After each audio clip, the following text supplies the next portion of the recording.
வேங்கவேல் தம்பிகள் இருந்தாங்க பார்த்தீங்களா? குற்றவாளின்னு தலைமறைவா இருக்கிறவங்க. தலைமறைவா இருக்காரா? இல்ல. அதெல்லாம் தைரியமா தான் இருக்கிறாங்க. அவங்க எவனும் புடிக்கிறவங்களுக்கு துப்பு இல்லாம திர்றாங்க. எவனும் எங்கேயும் தலைமறைவாலாம் இல்ல. கரெக்ட்டா? அந்த தம்பிமார்கள் எனக்கு நேத்து அவன் ஒரு கவிதை எழுதியிருக்காங்க. உண்மையிலேயே அந்த கவிதை இந்த நேரத்தில நான் உங்களுக்கு படிச்சு காட்டுறேன். இந்த தமிழக மக்கள் மட்டுமல்ல, உலக மனிதநேயம் உள்ள எல்லாருமே நான்லாம் நைட்டு தூங்கலங்க. தலைப்பே வந்து கண்ணீர் தொட்டி. உனக்கு மட்டும் கண்கள் இருந்திருந்தால், உன்னை களங்கப்படுத்தியவன் யார் என்று நீயே கூறியிருப்பாய்.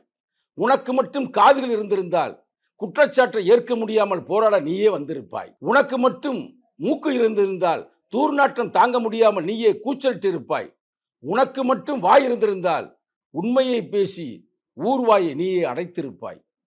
உனக்கு மட்டும் கையும் காலும் இருந்திருந்தால், உன்னையே வருத்தி கூனி குறுகி நீயே நின்றிருப்பாய். அன்று நீர் நிரம்பி வழிந்தது என கேள்விப்பட்டேன். உன்னை அசுத்தம் செய்து விட்டார்கள் என்பதற்காக நீயே குளித்துக் கொண்டிருந்தாயோ? எங்கள் பகுதியில் நீ இருந்ததால் தான் உன்னையும் ஒரு தலித்தாக பார்க்கிறார்களோ? கனத்த இதயத்தோடு முரளி ராஜா. இந்தியாவிலே ஃபர்ஸ்ட் டைம் ஃபிளைட் விசிட் ஹெலிகாப்டர்லங்க. நம்ம Manju groups in blue spot 3.0 grand லான்ச்ல